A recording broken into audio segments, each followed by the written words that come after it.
সবাই সবকিছু জানার পরে সিদ্ধান্ত নিল ভাবির পরিবার আমার শ্বশুরবাড়ির পরিবার সবাই এক জায়গায় বসবে। সবাইকে ডাকলেও সবাই বসলো। তাতে সিদ্ধান্ত হলো আমি যতদিন বাপের বাড়িতে থাকবো ততদিন ভাবি তার বাপের বাড়িতে থাকবে। ভাবিকে তার মা বাবা নিয়ে গেল এবং আমার কাছে ক্ষমা চাইলো। আর একটা কথা, ভাইয়া সবার সামনে বারবার বলছিল সে ভাবিকে ডিভোর্স দিবে, যত টাকা কাবিন ছিল তাই দিয়ে। কিন্তু তার মা বাবা হাতে পায়ে ধরে আরেকটা সুযোগ চাচ্ছিল। বড় আমার কাছে অনেক কান্নাকাটি করে, পায়ে ধরে ক্ষমা চাইলো, জীবনে আর কোনোদিন এমন হবে না।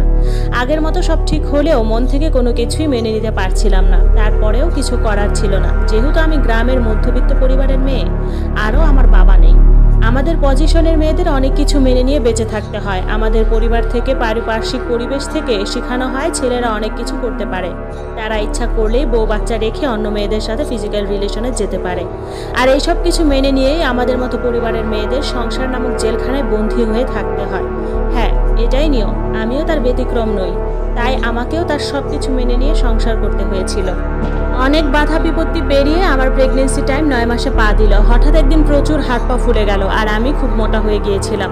23-25 কেজি ওয়েট বেড়ে গিয়েছিল। 9 মাস 18 দিনের দিন হাত পা মুখ ফুলে ডাবল হয়ে যায়, প্রেশার বেড়ে শ্বাসকষ্ট শুরু হয়।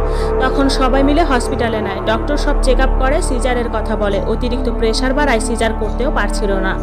2 দিন হসপিটালে থাকার পরে অবশেষে 3 দিনের দিন আমার সিজার হয়। সেদিন ছিল আমার লাইফের সব থেকে খুশির দিন।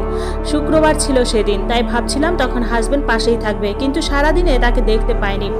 সিজার হয় বিকেল 3টার দিকে। রাতে আমাকে বেড়ে দেওয়া হয়। কন্যা সন্তানের মা হলাম। মেয়ের মুখ দেখে সব কষ্ট ভুলে যাই এত মাস ধরে এত কষ্ট করেছি সেই দিনগুলো। মনে হচ্ছে সুখের দিন ধরা দিয়েছে। হসপিটালে আসার পরে প্রথম দিন বর ছিল, তারপর আর তার মুখ দেখার সৌভাগ্য হয়নি। তার বাড়ির সবাই ছিল, শুধু তার অভাবটা থেকে গিয়েছিল বুকের এক পাশে। মা বাবা হওয়া যে এত সহজ নয় সেটা তাকে বোঝানোর জন্য আমি আগে থেকেই বলেছি আমার ডেলিভারি টাইমে আমি সব সময় তাকে পাশে চাই। সেও কথা দিয়েছিল পাশে থাকবে, কিন্তু সে তার কথা রাখতে পারেনি। অনেক রাত হয়ে যায়, দরজা খোলার আওয়াজ পেলেই আমি ঘুরে তাকাই। এই বুঝি সে আসলো, এই বুঝি আমার মেয়েকে এসে কোলে নিয়ে আদর করলো। না, আমার ধারণা শুধু ভুল। রাত প্রায় 12টা, সঠিক না, কারণ তখন ফোন ছিল না আমার কাছে টাইম দেখার জন্য। মায়ের ফোনে কল আসলো, বড় ভাইয়া ফোন দিয়েছে। মা কথা বলতে বলতে বাহিরে যায়, আর রুমে আসে না। মাকে ডাকার জন্য শাশুড়ি যায়, সেও আর আসে না।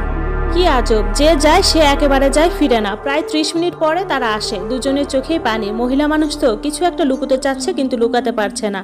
মা বলে তোর ভাইয়া রওনা দিয়েছে, সকালের ভিতরেই চলে আসবে। সকালবেলা ভাইয়া আসে, ছোট ভাই আসে, মেয়েকে খুব আদর করে। মেয়েকে কোলে নিয়ে বড় ভাই কেঁদে দেয়, জোরে জোরে কাঁদছে আর বলতেছে আমার ছোট্ট মা এটা, আমি বেঁচে থাকতে আমার ছোট্ট মাকে কোনো দিন কষ্ট পেতে দিব না।